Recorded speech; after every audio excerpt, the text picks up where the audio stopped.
Já voltamos com o seu estilo de vida e agora nós vamos conversar sobre aquelas comidas diferentes que nós estávamos falando no início do bloco. Porque algumas pessoas têm aquela ideia de que quando você segue uma dieta é muito difícil de continuar, é muito difícil de você conseguir permanecer nessa dieta porque os cardápios são sempre os mesmos. Porque as opções são sempre as mesmas. Isso é verdade, Camila? Ou tem alguma diferença, algum a mais que a gente pode colocar nos pratos, alguma diferenciada que a gente pode dar nos pratos diários para a gente conseguir manter esse foco? Em geral, quando as pessoas reclamam, né, dessa monotonia, né, das dietas, em geral são dietas que não foram bem preparadas, digamos assim, né? Porque um dos nossos princípios da nutrição é essa variedade, né? Porque a gente já sabe que quando a gente consegue variar ao máximo a quantidade e os tipos de nutrientes, né, numa refeição, durante o dia, né, deixar essas refeições mais variadas, mais coloridas, né, a gente já sabe que vai estar assegurado uma boa quantidade de nutrientes, né? Então a gente já sabe, uma alimentação variada tem mais nutrientes. Então, se alguém está seguindo uma dieta, seja lá qual for o objetivo, perda de peso, ganho de peso, se ela não é uma dieta variada, ela não está adequada, né? Salvo algumas exceções, né, como algumas dietas específicas. Por exemplo, a alimentação de um atleta pode ser restrita em muitas coisas, ela pode necessitar ser monótona para um objetivo específico, né? Mas em geral, o que a gente recomenda para a população, para manutenção de peso ou para perda de peso, essa alimentação deve ser variada, tá?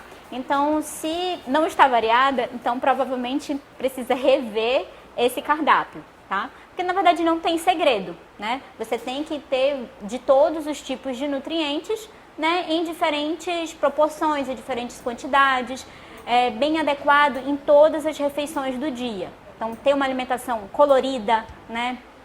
Sempre ter frutas nos lanches, combinados com outros nutrientes, colocar as oleaginosas, como as castanhas, né? Durante almoço e jantar, ter os principais nutrientes que a gente já conhece, arroz, feijão e a proteína ou a mistura, também, isso ser bem variado. Então, as preparações podem ser variadas, mas os tipos de nutrientes, né, carboidrato, proteína e gorduras, sempre devem estar inseridos em todas as refeições. Nas festas infantis, é possível a gente adequar esse cardápio de uma forma que ele fique variado também, que fique ao agrado das crianças, porque numa festa infantil você quer agradar o público principal, que seriam as crianças, né? Mas ainda assim, esse cardápio ser saudável?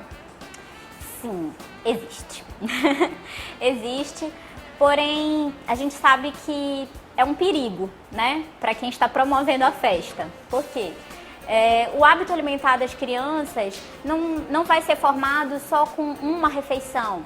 Não é a gente colocando um alimento, uma preparação em uma festinha que seja saudável, né, que vai garantir todo um hábito alimentar saudável dessa criança. Então, o que pode acontecer? Colocar uma preparação saudável e uma ou duas crianças, no máximo, consumirem aquele alimento e todo o restante acabar sobrando. Então, todas irem só para aquelas preparações tradicionais, né, que não são tão saudáveis, né? Dentro de um equilíbrio, né, a gente consegue fazer com que a criança tenha um hábito alimentar saudável e possa, nas festinhas, né, sair um pouquinho, né, sem que isso cause prejuízo, né? Mas colocar isso numa festa infantil, né, pode estimular outras crianças, né, ou outras mães. Algumas mães acham que ele nunca experimentou e ele nem gosta, né? Mas se tá lá na festinha, é uma forma de provar, né? Todos os amiguinhos estão provando, pode ser que eu goste, né? Então uma criança vai lá, prova e acaba gostando, então a mãe pode levar isso para casa, pode levar para o lanche da escola, enfim, é uma boa solução. E já existem algumas pequenas empresas em Manaus que estão indo para esse mercado, estão oferecendo buffets infantis saudáveis, né? Então tem mercado para isso, né? E é uma boa solução para estimular as crianças, sim. E é comum também a gente ouvir aquele depoimento das mães de que na minha casa, em casa, ele não come fruta nenhuma, mas quando ele vai para casa do João, um amigo dele, ele come tudo. O que acontece? Às vezes é o incentivo mesmo do amigo que é da mesma idade, ou que conversa sobre as mesmas coisas e acaba incentivando de uma forma positiva e essa criança consegue experimentar e ver que gosta, né? Também, as crianças têm umas particularidades, né? Uma delas é isso, né? Na casa da tia come, na casa não come, né? Mas também é válido, né, sair realmente daquele ambiente cotidiano para experimentar novos alimentos. Mas a mãe vai ter que insistir, vai ter que persistir com esses alimentos saudáveis. Os alimentos, por exemplo, mais famosos como sorvete, picolé, esses que a gente já está acostumado a ver no dia a dia, que às vezes você vai à farmácia comprar qualquer coisa e a criança já vê a área do sorvete, já vê a área do chocolate. Esses alimentos podem ser inseridos na alimentação de uma forma mais saudável também ou não tem como a gente converter esses doces de forma alguma? Bom, sorvetes, picolés, quando a gente fala desses alimentos isolados, a gente considera que não são alimentos saudáveis, né? O tipo de gordura que é adicionado, né, nessas preparações, muitas vezes, a maioria das vezes, são formados só uma gordura ruim, né? Então, só vai causar malefícios para a saúde. Lógico que, dentro de um plano alimentar equilibrado, né, se esporadicamente aquela criança consumir, né, esse tipo de alimentação, não vai causar grandes prejuízos, né? Mas a gente tem que atentar a esse de vez em quando, né? Que ele acaba virando rotina e quando a gente vê já está 3 vezes por semana, né? E às vezes é um dia inteiro só tomando sorvete, né? Então, se for de vez em quando mesmo, não vai causar prejuízo. Mas eles não são alimentos saudáveis. Camila, uma comida que está muito famosa hoje em dia é a crepioca. O que é crepioca? O que significa isso? E a gente pode classificar como saudável? Bom, a crepioca, né, ela é simplesmente a mistura de goma de tapioca com ovo, né? Um preparo super simples, né? Ovo com clara e gema, né? A receita original é com clara e gema. Algumas pessoas acabam retirando a gema para diminuir a quantidade de gordura da preparação. Mas a receita original é ovo e goma de tapioca. Alguns adicionam sal, outros não. Alguns adicionam um queijo cremoso como a ricota ou cottage para deixar a preparação mais cremosa, né? E sim, pode ser um alimento saudável, né? A principal vantagem da crepioca é que, como eu tinha falado anteriormente sobre a tapioca, né? Disse que a goma de tapioca sozinha ela é um carboidrato, então ela é uma fonte de energia, porém ela é pobre em nutrientes, né? Então na crepioca você está adicionando essa goma de tapioca com a proteína do ovo, a gordura do ovo, né? E se colocar mais alguma farinha saudável também está adicionando mais nutrientes a essa preparação, né? Então a maior vantagem vai ser um lanchinho que tem maior quantidade de nutrientes, né? E é bem gostoso e aceito por criança, por adulto, por idoso. Quem experimenta diz gostar. Quando a gente conversa também sobre essas trocas, como nós falamos no início da entrevista, por exemplo, da troca pelo pão, da troca do pão, a gente lembra muito dos integrais, das fibras e tudo mais. Os alimentos integrais realmente são opções mais saudáveis? E qual é a função que eles ocupam no nosso organismo? Por que é tão falado que é melhor a gente comer o pão integral e a torrada integral do que o normal?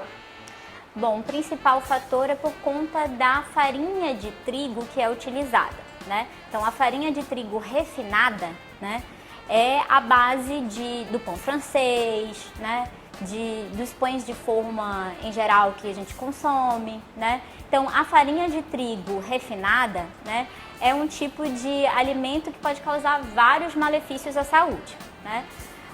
O principal, né, é a questão da digestão e absorção desse carboidrato, né?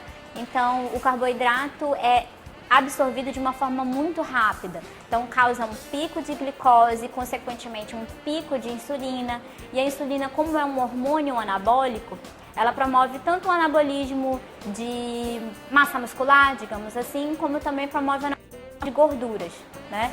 Então, quando você, por muitas vezes, né, promove esse pico de insulina, você está promovendo um ganho de gorduras também, né? Um ganho de reserva de gordura no seu corpo.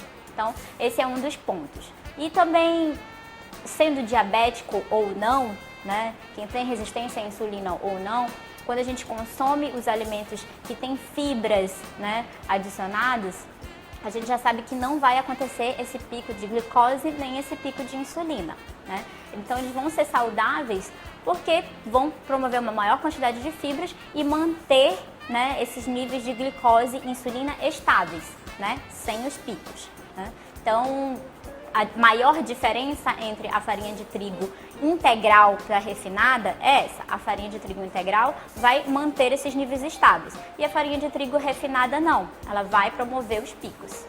Doutora, muito obrigada pela sua participação, por ter atendido ao nosso convite mais uma vez, e eu deixo espaço para você fazer suas considerações finais, de repente dar uma dica para as mamães que querem transformar o cardápio dos filhos e não sabem por onde começar.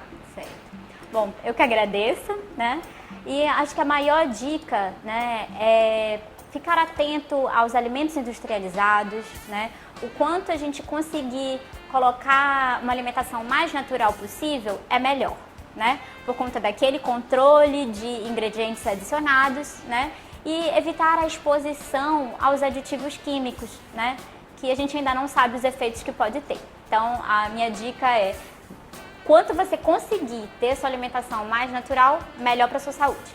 Muito obrigada. E para você que está em casa, continua com a gente. Logo depois do intervalo a gente volta. E se você ainda quiser continuar mandando as suas participações, ainda dá tempo. Através do número 92, é o código de Manaus, 98111 4512.